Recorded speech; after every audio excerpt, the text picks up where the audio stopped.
இங்க இந்த லேடி காலையிலேயே தவறான தொழில் செஞ்சுட்டு எந்திரிச்சு ஒருத்தவங்க கூட நின்னுட்டு இருக்காங்க. அது ஒரு குட்டி பையன் ஜன்னல் வழியா பார்த்துக்கிட்டு இருக்கான். அந்த ஆளு என்கிட்ட காசு இல்ல. வேலை ஆளுங்களுக்குலாம் தரணும். நான் உனக்கு அப்புறம் தரேன்னும்போது, ஒழுங்கா காசு வச்சுட்டு போன்னு சொல்லி மிரட்டுறாங்க. இவனும் குடுத்துட்டு அங்கருந்து கிளம்பி போறான். இந்த பையனுக்கு ஒரு மாதிரியா இருக்கு. இவன் கடைக்கு போனா, கடையில அந்த ஆளும் இருக்கான். கூட இன்னும் 2 பேர் உட்காந்துட்டு, இவன்லாம் எப்படிதான் இந்த மாரி தொழில் செஞ்சுட்டு ஊருக்குள்ள வாழ்றான்னு தெரியல. சீக்கிரமா ஏதாவது செத்து காணா போனோமா போமாட்டாளான்னு இந்த பையனும் முறைச்சுக்கிட்டு இருக்கான். அந்த ஊர்ல இருக்க சின்ன பசங்க கூட ரூ. 40 ரெடி பண்ணா, இந்த லேடி கிட்ட போயிட்டு வரலான்னு தப்பா பேசிக்கிட்டு இருக்கானுங்க. இந்த பையன் ஒரு நாள் போஸ்டர் பார்க்குறான்.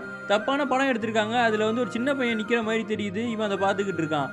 இவன் வந்து வேலைக்கெல்லாம் போய் காசு சம்பாரிச்சுக்கிட்டு இருக்கான். இவன் இதுக்காக தான் சம்பாதிக்கிறான் போல இருக்கு.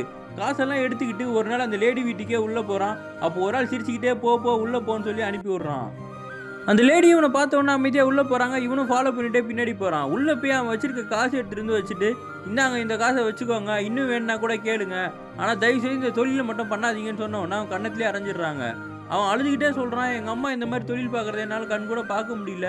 எனக்கு ரொம்ப கஷ்டமா இருக்கு. ஊர்ல இருக்க எல்லாரும் ஒரு மாரியே பேசுறாங்கன்ன உடனே இவங்க கட்டி பிடிச்சு அழுவுறாங்க. இந்த லேடியோட அம்மா போல இருக்கு. இதனால தான் இவன் இவ்வளோ ஃபீல் பண்ணிக்கிட்டு சுத்துறான்."